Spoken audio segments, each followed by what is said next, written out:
What's up, family? My name is Trail, and today we have some rather awkward news in Washington as COVID-19 continues to spread in various places and China placing a lockdown on 50 million people. Well, multiple lawmakers have recently been tested positive for the virus, in which some lawmakers were within feet from President Biden over the last couple of days. There is now a fear that the president may be the next victim to test positive. As lawmakers are fearful, Dr. Anthony Fauci says that the protocols in place to protect the president are pretty strong. Now, in other news, guys, the invasion on Ukraine is still going in. President Zelensky made a rare appearance on 60 Minutes last night, and you have to see what he had to say about the war in his country. And last but not least, guys, hey, we did receive word of some $2,600 payments that were just announced. I'm going to tell you guys all about it, but as a quick reminder, on this channel, we cover everything from what's going on around the world with the stock market, with the war in Ukraine, as well as multiple daily news stories around the world. So if you're interested in any of these topics today and you want to be a part of this channel,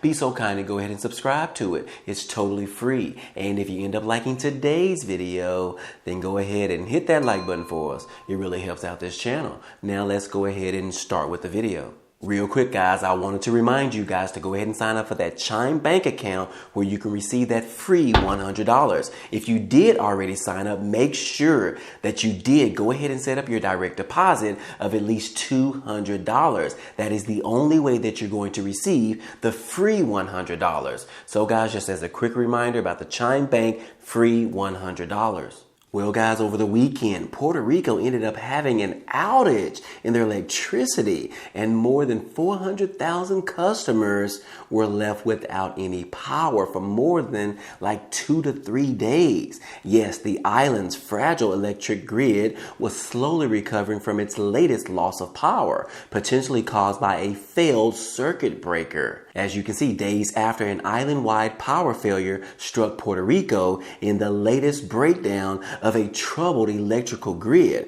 more than 400,000 customers remained in the dark on Friday. Now, power was being slowly restored, but nearly 420,000 customers continued to lack electricity as about 4 p.m. on Friday out of a total of more than 1.4 million customers. And yes, for Puerto Rico's 3.2 million people, the island-wide loss of power was a frustrating continuation of hardships brought by an unreliable electric grid. Now, here recently, there was a transfer of electrical transmission to Luma, in which they said in a statement on Thursday that the energy grid has suffered a massive island-wide outage, potentially caused by a failed circuit breaker at Costa Sur Power Plant. Now, the facility produces the most electricity on the island. So again, guys, we are going to pray for those individuals that their electricity does come on sometime earlier this week, at least today, because so far, guys, it has been around 4 days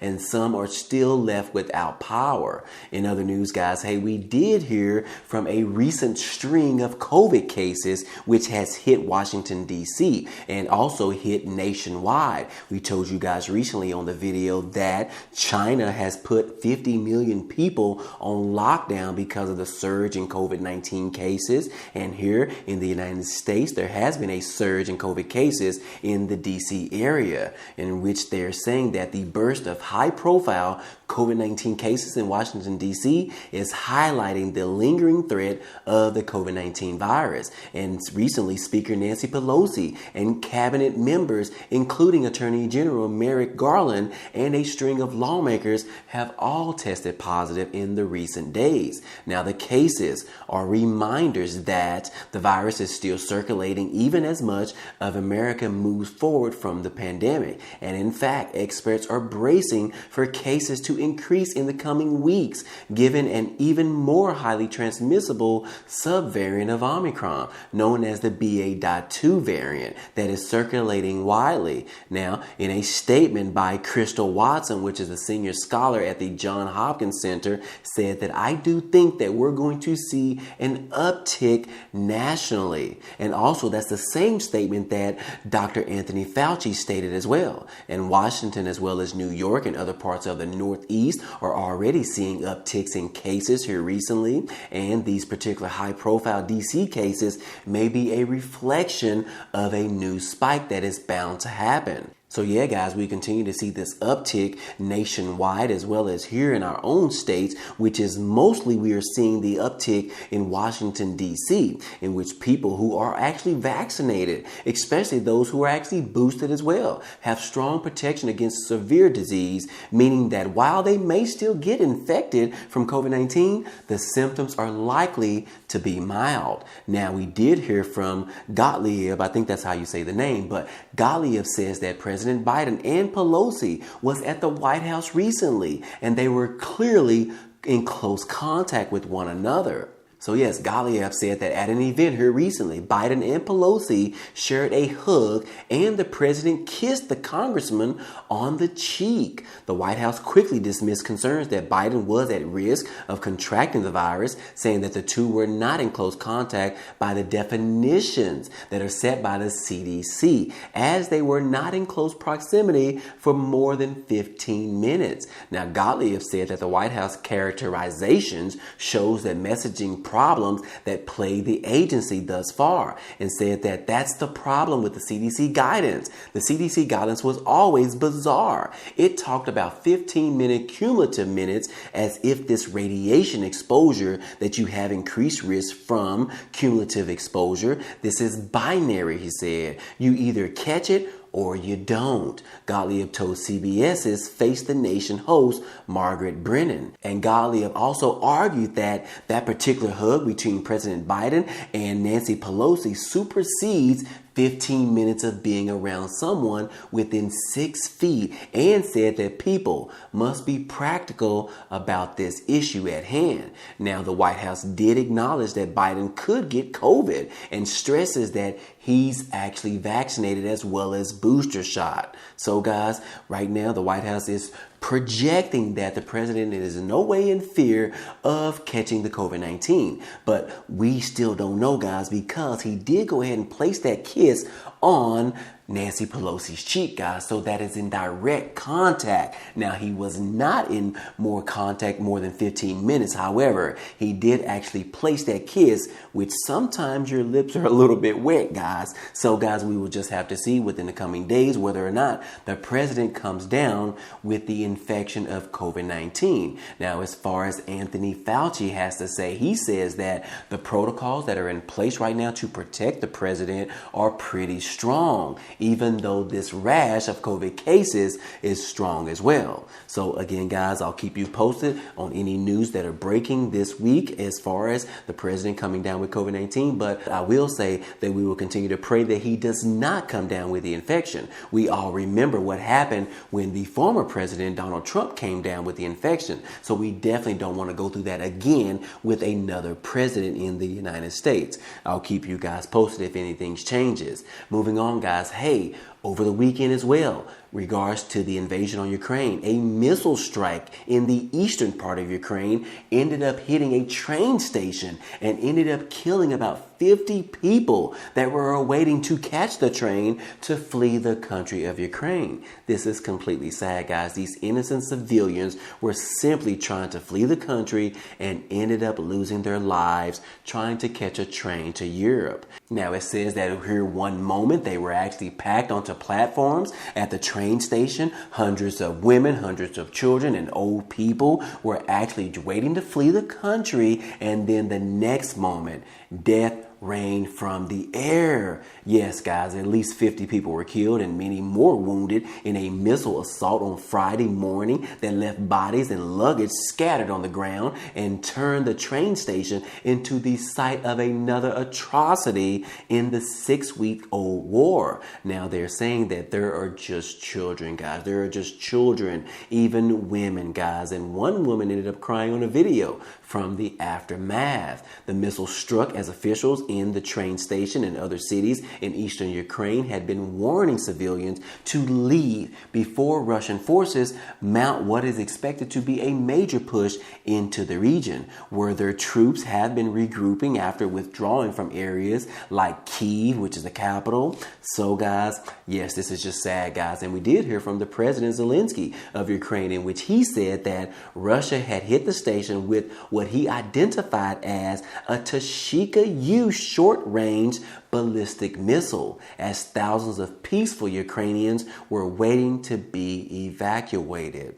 So, yes, guys, this war just is not getting better anytime soon, guys. We thought that things were getting a little bit better because the Russian president said that he was removing his troops around the Kyiv capital area, but then we found out that he was just regrouping to another area, which was more of the eastern Ukrainian area. And here we are, faced with another tragic travesty in this particular area, guys, with one missile ended up striking a train station and killing more. I believe the number is around 52 people right now, guys. So yes, this is again sad news to hear in regards to the invasion on Ukraine. Now, in addition to that, guys, we did hear from the Ukrainian President Zelensky on Sunday night on 60 Minutes in a rare appearance, I will say. No one was expecting him to appear on 60 Minutes. But yes, guys, just clearly, just in one sentence, I don't even want to go into the entire 60 Minutes interview. You can go ahead and watch that online.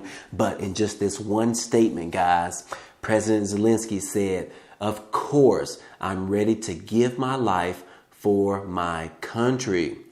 This is just some dire news, guys, from this president. He is battling. You can see right here in the picture, guys, he is really tired. He is tired of this war right now, guys. This war has been going on since February the 24th, which I believe we are going on the 7th week right now. And yes, this thing does not appear to be ending anytime soon. But yes, guys, we will continue to pray and keep this guy as well as those innocent people in Ukraine right now in our prayers, guys. We do not want the death upon these lives for any type of reason whatsoever, guys. We will continue to keep them in our prayers in the meantime. And also, in addition to that, guys, President Zelensky continues to plead for more weapons. And yes, the United States has been pretty good so far. We have provided money, we have provided missiles and artillery and everything like that, guys, except for the one thing that they have called for, which is a cease as far as in the sky. We have not been able to call for that, but in other things,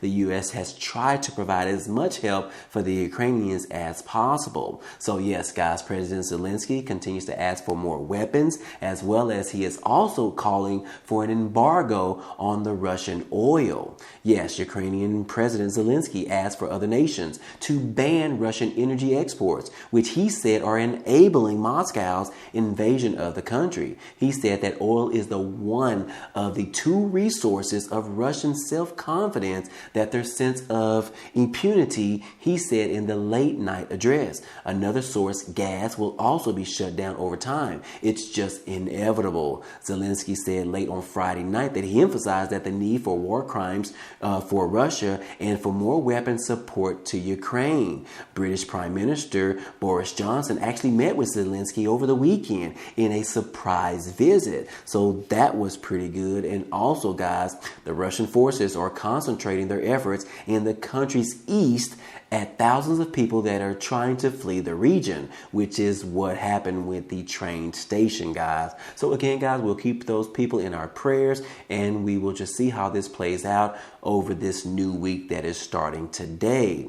And last but not least, guys, hey, we do have some good news that is in regards to some $2,600 stimulus payments. Yes, this article right here, guys, says that payments of $2,600 has been proposed for residents in 2022.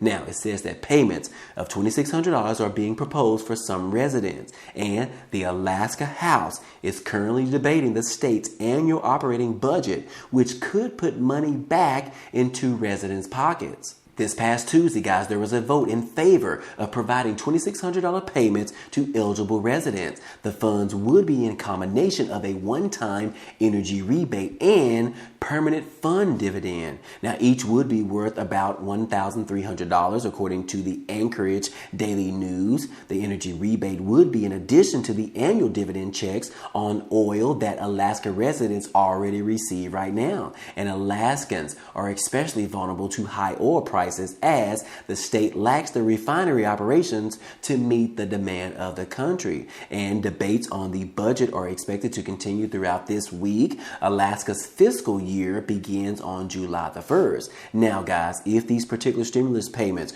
were to be approved, the state's budget must pass the House first and then advance over to the Senate. And then it needs to be signed into law. But lawmakers in the Senate are working on a similar proposal right now. At the center of the debate is the amount of money that would be provided to residents from the permanent fund. Now, the Alaska Permanent Fund was constitutionally established back in 1976, and with the permanent fund dividend, the state sends annual dividends to residents from oil royalties, allowing Alaskans to share in the profits from the state's oil. Now, back in February of 2022, Governor Dunleavy requested the states pass a $2,500 PFD payment for this year in 2022. And Dunleavy argues that residents help fighting inflation as prices everywhere continue to skyrocket. But it's not all bad for the state's economy. Now, so far, guys, dividends are provided to Alaska residents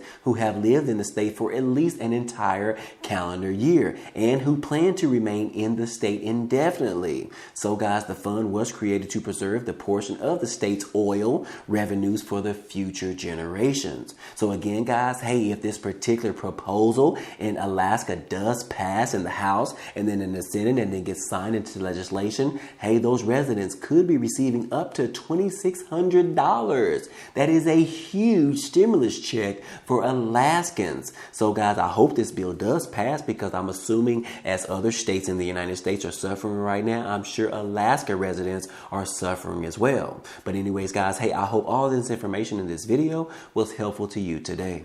Well, anyways, guys, hey, that's all I have for you today. Now, if you enjoyed this type of content and you want to see more, hey, go ahead and subscribe to the channel. It's totally free. And if you like this video, then go ahead and hit that like button for us. It really helps out this channel, as well as it tells YouTube to share this video with others. But anyways, guys, hey, I appreciate you guys stopping by and watching, and I hope to see you on the next video. Peace.